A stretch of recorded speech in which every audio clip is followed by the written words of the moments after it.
Bonjour Rudy et bonjour à tous. On évoque ces composants électroniques que l'on trouve dans nos voitures, dans nos tablettes, nos smartphones et dans toutes nos applications connectées. C'est une pénurie qui risque elle aussi de nous coûter très cher. Aux États-Unis et en Europe, les constructeurs automobiles ont mis les chaînes de production à l'arrêt. En France, Renault a arrêté pendant 2 jours ses usines. C'est dire le niveau actuel qui risque de générer des chômages techniques comme chez Stellantis toute la semaine dernière. En mars dernier, quand le gouvernement français a annoncé le premier confinement, les constructeurs automobiles ont gelé leurs commandes auprès de leurs équipementiers, qui à leur tour ont annulé leurs commandes auprès des producteurs de semi-conducteurs. Ceux-ci entrent en effet de plus en plus dans la conception des modules de voitures modernes, dans le contrôle des systèmes de freinage, des airbags, de l'alimentation en carburant des moteurs. Et quand les usines ont augmenté à nouveau leur production, les équipementiers ont compris que leur stock ne suffirait pas et ont relancé des commandes en catastrophe. Mais trop tard. Concrètement, Gilles, par quoi est provoquée cette pénurie de semi-conducteurs?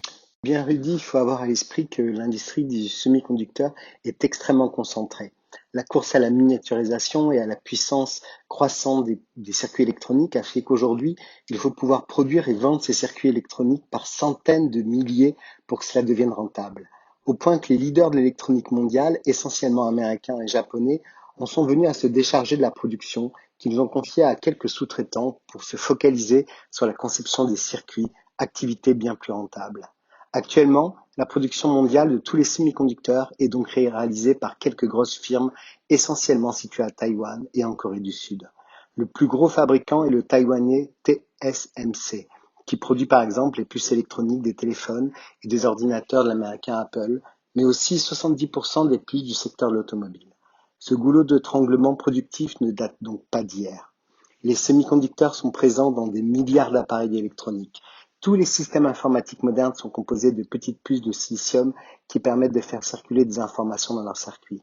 Au printemps 2020, les mesures de confinement ont fait exploser la demande de matériel informatique pour mettre les salariés au télétravail. Plus de 300 millions de PC ont par exemple été vendus en 2020. Les usines qui fabriquent ces semi-conducteurs ont donc vu leur carnet de commandes déborder. Et l'arrivée des téléphones 5G n'a pas aidé, au point que l'approvisionnement a été menacé. La décision de Donald Trump d'interdire à Huawei de se fournir en matériaux aux États-Unis a également mis la pression sur le marché. L'entreprise chinoise a alors choisi de constituer des stocks très importants et ses concurrents l'ont imité. En novembre dernier, Apple a ainsi dû faire des choix et réaffecter des composants normalement destinés à l'iPad vers l'iPhone 12 Pro pour maintenir sa cadence de production. Les Européens n'ont pas anticipé et aujourd'hui promettent de détenir un jour 20% du marché des semi-conducteurs.